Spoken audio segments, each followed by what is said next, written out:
आखिर मरते समय दानवी कर्ण से भगवान श्री कृष्ण ने क्या पूछा? दोस्तों, सूर्यपुत्र कर्ण एक महावीर योद्धा और एक महादानी थे और हमेशा अपने वचनों का पालन करते थे और अपने जीवन में उन्होंने सदा ही त्याग किया और कभी भी किसी से कुछ नहीं मांगा और सदैव अपने हाथों से लोगों को दान दिया। लेकिन अधर्म का साथ देने की वजह से उन्हें युद्ध में मृत्यु प्राप्त हुई। मरने से पहले सूर्यपुत्र कर्ण और श्री कृष्ण के बीच ऐसी बातचीत हुई थी जिसे सुनकर आप हैरान हो जाएंगे। आखिर मरते समय भगवान श्री कृष्ण ने दानवी कर्ण से क्या पूछा था? दोस्तों, आज की वीडियो में हम इसके बारे में जानेंगे। युद्ध के 7वें दिन कर्ण और अर्जुन अपने बाणों से एक दूसरे को काटते जा रहे थे। इस युद्ध में कभी अर्जुन भारी पड़ रहे थे तो कभी कर्ण भारी पड़ रहे थे। उनके युद्ध को देखकर ऐसा लग रहा था कि मानो यह युद्ध कभी समाप्त नहीं होगा, क्योंकि नीति ने तो हमेशा कर्ण के साथ अन्याय किया। ऋषि के श्राप की वजह से उनका पहिया भूमि में धंस गया और उन्हें अपनी विद्या का अविस्मरण हो गया। और इस मौके का फायदा उठाकर अर्जुन ने अपने अंजलिक बाण से कर्ण को युद्ध में धराशायी कर दिया। कर्ण को ऐसी हालत में देखकर भगवान श्री कृष्ण को बेहद कष्ट हुआ, क्योंकि कर्ण भले ही अधर्म के पक्ष से युद्ध लड़े थे पर वह सदैव धर्म के मार्ग पर चले थे। लेकिन कर्ण की हालत देखकर अर्जुन बहुत खुश हो गए थे, क्योंकि कर्ण की मौत से दुर्योधन की हार निश्चित हो गई थी।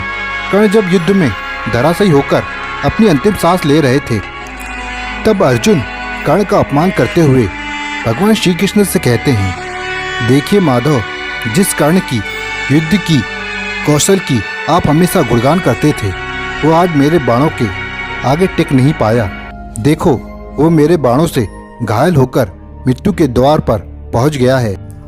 ये सुनकर मुस्कुराते हुए श्री कृष्ण अर्जुन को बोले, पार्थ, तुम्हें भी पता है कि कर्ण का वध तुमसे नहीं बल्कि उसके श्राप और मेरी बुद्धि से हुआ है।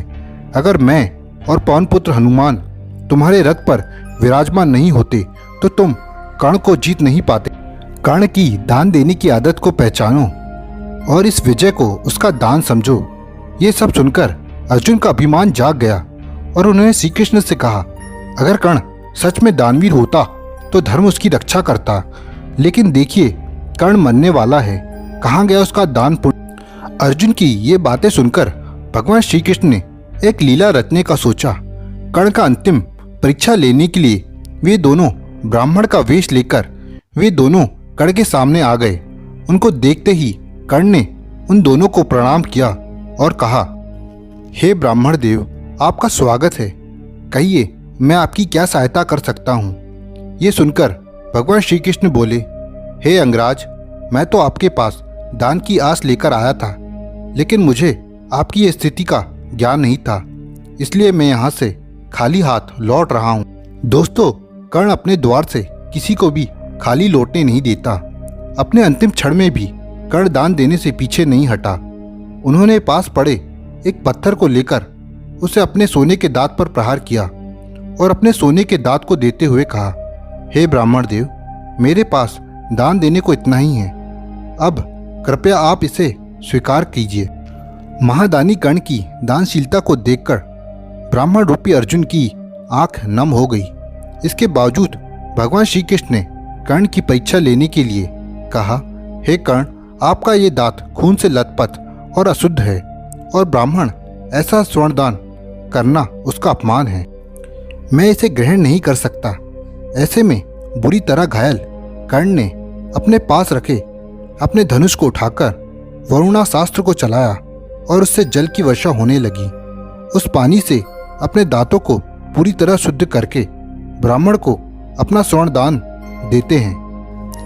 महादानी कर्ण की दानशीलता को देखकर भगवान श्री कृष्ण और अर्जुन हैरान रह गए।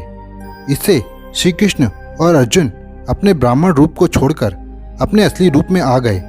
भगवान श्री कृष्ण ने अर्जुन से कहा, हे महादानी कर्ण, मुझे इस बात में बिल्कुल भी संदेह नहीं था, तुम किसी को भी खाली हाथ नहीं जाने दोगे।